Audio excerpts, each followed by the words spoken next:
I must confess, I feel a little bit like Little Miss Sunshine after all these wonderful presentations.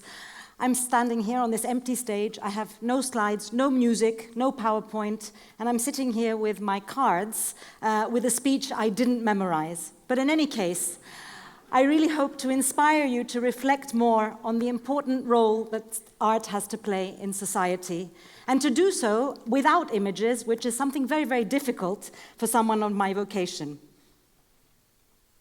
All art is quite useless, wrote Oscar Wilde in his preface, The Picture of Dorian Gray. It goes without saying that his bon mots are always quite tongue-in-cheek. But what I want to draw your attention to here is the word quite. It indicates that declaring art as utterly useless was a step too far, even for Wilde. How to better explain, then, that art is something of an unnecessary necessity?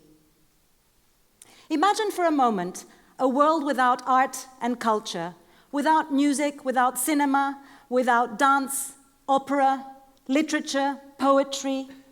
That world would be a very, very dull place, devoid of imagination, the one thing that distinguishes us as human beings from other species.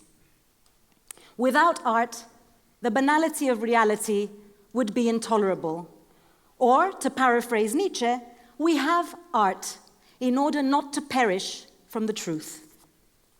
What I want to talk about today is the role of contemporary art in society. Why is art important?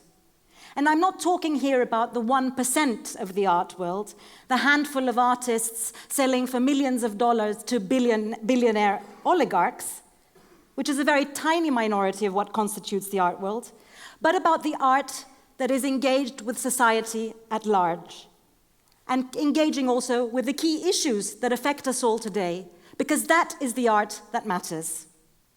Today, more and more artists are inspired by reality than by the formal properties of that reality as we know them, colors, shapes, beauty. In today's complex world, I believe that art for art's sake is insufficient. It is the importance of another kind of art that I would like to talk about, and this is what we call socially and politically engaged art.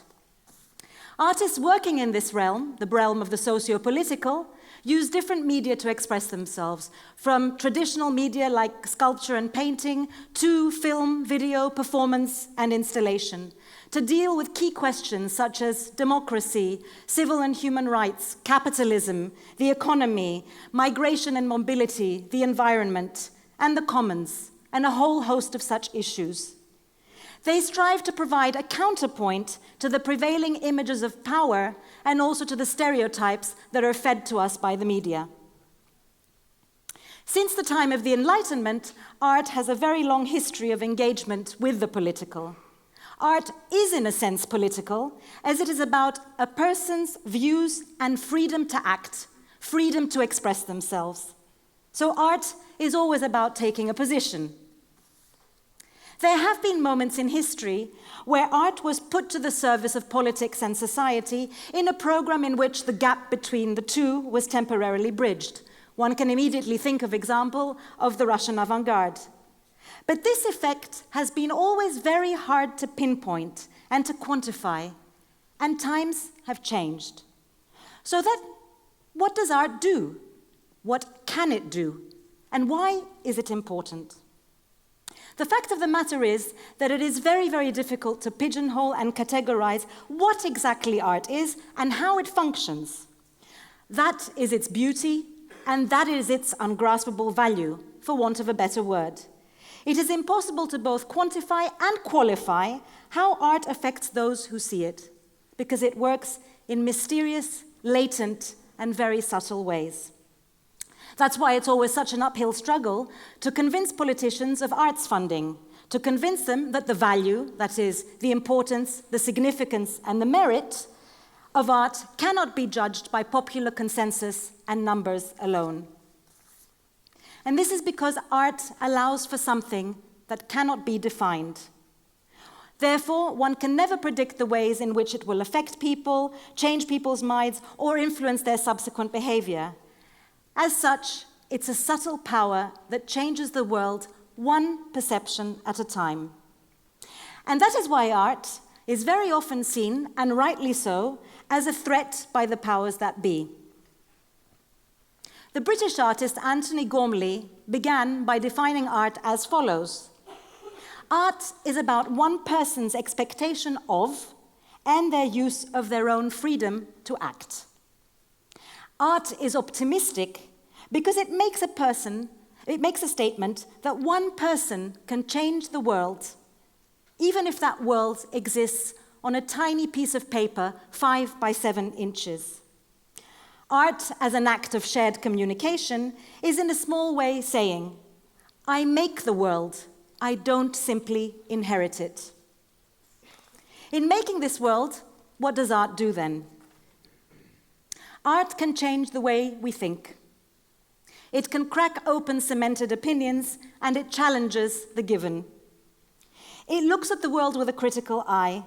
It opens up horizons beyond those which are familiar to us. It challenges standardized or problematic views of the world. It exposes that which is often hidden under the carpet. It reaches further than the accepted and the known, and beyond the inevitabilities that we have been told we cannot escape. Art functions as the conscience of society. The best art should ask you what you think, prompt you to ask questions, and put you into doubt. Art testifies to the power of the human imagination, the unique capacity of humans to project, to dream, and to reflect on things not only as they are, but as they could or should be. In a world driven by popular consensus, including, for example, the homogenization of globalization and the general dominance of conservative values, art advocates difference and gives voice to the other with a capital O. It highlights important ideas, problems, and issues that are sidelined or silenced due to political or economic interests. Art functions as the barometer of society, as a moral and intellectual resistance. And as a friend of mine, the South African artist Kendall Geer says, art shakes the tree and then all the monkeys fall out. Art doesn't change the world on a macro level, it changes the world on a micro level. In that sense, its importance cannot be measured. Art changes things in very subtle ways. It is a form of soft power. Artists themselves are a kind of free-floating intelligence, independently operating, untied individuals who are free of the normative thinking of their environment and are able to act independently of social or class realities. Art can foster dialogue, reconciliation, engagement, solidarity, connectivity, and understanding of those with opposing views. I'm convinced that if more people engaged with it, the world would be a much better place. In that sense, art should also have a much more important place in school curriculums and education. Artistic imagination and creativity are not added bonuses for society. They're not the icing on the cake. They are integral to the human spirit and to human aspirations, an essential part of what makes us human. Art thinks about the world in its current state, and it can reimagine the world as it should be. More importantly, art is the last frontier of unregulated free expression, which is particularly important at a time when the commons, public space, and information are increasingly being privatized and regulated by the neoliberal order. In that sense, art is born of and advocates freedom. Artists always see a world full of opportunities, chances, potentials, possibilities, and prospects.